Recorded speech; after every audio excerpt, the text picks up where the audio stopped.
Let's mic देश का मिजाज north east.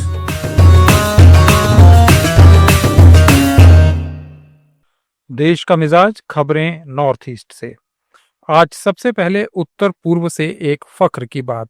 National annual report and index on women's safety यानी नारी ने ईटानगर, कोहिमा, आइजल और गैंगटोक को महिलाओं के लिए देश के सबसे सुरक्षित शहर बताया है। बेहतर पुलिसिंग, लिंग समानता और अच्छी सुविधाओं की वजह से ये शहर टॉप पर है। इस सर्वेक्षण में 12,770 महिलाओं ने भाग लिया। हालांकि इन महिलाओं में से कुछ ने कहा कि रात में बस या पार्क में उन्हें सुरक्षा कम लगती है। नेशनल कमीशन फॉर वीमेन की अध्यक्ष विजया राहटकर ने दिल्ली में रिपोर्ट जारी करते हुए कहा कि उत्तर पूर्व मिसाल है और महिलाओं की पुलिस और हेल्पलाइन जैसे कदमों से सुरक्षा बढ़ रही है। बढ़ते हैं आगे। असम के छोटे चाय बागान मालिकों ने जोरहाट में चाय बोर्ड कार्यालय के सामने प्रदर्शन किया और हरे पत्तों की कीमतों में गिरावट के खिलाफ आवाज उठाई। All Assam small T growers association का कहना है कि कम कीमतों से उनकी रोजी रोटी खतरे में आ गई है। उन्होंने सरकार से मिनिमम सपोर्ट प्राइस और विदेशी चाय के इंपोर्ट पर रोक की मांग की। एसोसिएशन ने चेतावनी दी कि मांगे न मानी गई तो आंदोलन तेज होगा। असम अरुणाचल सीमा विवाद पर असम में लखीमपुर जिले में नारायणपुर में एक महत्वपूर्ण बैठक हुई। इसमें लखीमपुर, बिश्वनाथ और अरुणाचल के पापुम पारे जिले के अधिकारियों ने सीमा पर शांति के लिए ज्वाइंट पेट्रोलिंग और जागरूकता कार्यक्रम शुरू करने का फैसला लिया। यह भी तय किया गया कि निर्माण गतिविधियों पर रोक लगेगी और खेलकूद और सांस्कृतिक आयोजनों से दोनों राज्यों के बीच दोस्ती बढ़ेगी। अरुणाचल प्रदेश के पूर्वी सियांग जिले में रक्सिन गांव के लोगों ने औद्योगिक विकास केंद्र में स्थापित सिलिकॉन फैक्ट्री के प्रदूषण से तंग आकर 12 घंटे का बंद रखा। 7 गांवों के इन लोगों ने हाईवे को जाम किया, जिससे कई बस और ट्रक फंस गए। उनका कहना था कि इंद्र अलॉयज फैक्ट्री से हवा और पानी में प्रदूषण हो रहा है, जिससे सेहत को खतरा है। गांव के लोगों ने फैक्ट्री को कहीं और शिफ्ट करने की मांग की।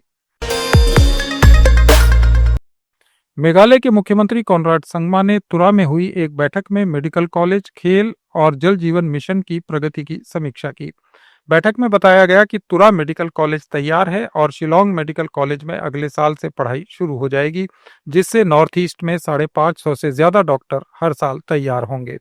संगमा ने कहा कि हमारा फोकस हर घर तक सुविधाएं पहुंचाने और नॉर्थ ईस्ट का विकास करने का है।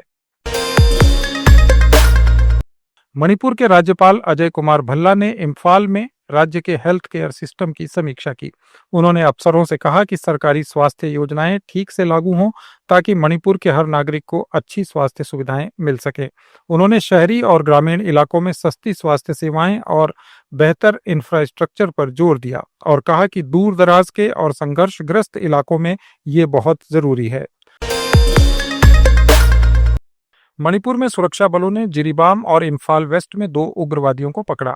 जिरीबाम से ब्राउन शुगर और बाइक जब्त की गई, जबकि विष्णुपुर और इम्फाल ईस्ट से राइफल्स, बम और गोला बारूद का जखीरा बरामद हुआ।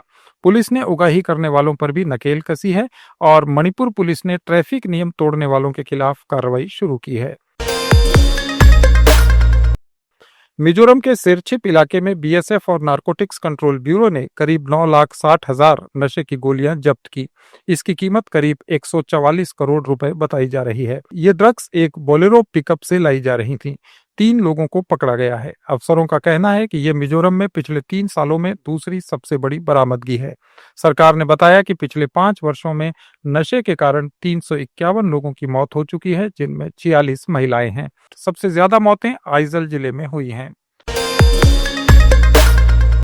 नागालैंड में सेमन्यू में नागा स्टूडेंट फेडरेशन की 31वीं जनरल कॉन्फ्रेंस के दूसरे दिन नेताओं ने संगठनात्मक मुद्दों पर चर्चा की।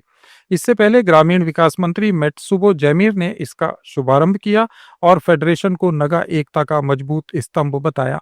फेडरेशन के अध्यक्ष मैदोवी रही ने कहा कि फेडरेशन नगाओं की धड़कन है, जो 1947 से एकता और अधिकारों की रक्षा में जुटी है। उन्होंने छात्रों से कहा कि वे सिर्फ अतीत के गौरव पर न टिकें, बल्कि आज की चुनौतियों को समझें और मिलकर आगे बढ़ें। ये थे नॉर्थ ईस्टर्न स्टेट्स के आज के प्रमुख समाचार। अपडेट्स के लिए जुड़े रहिए लेट्स माइक के साथ।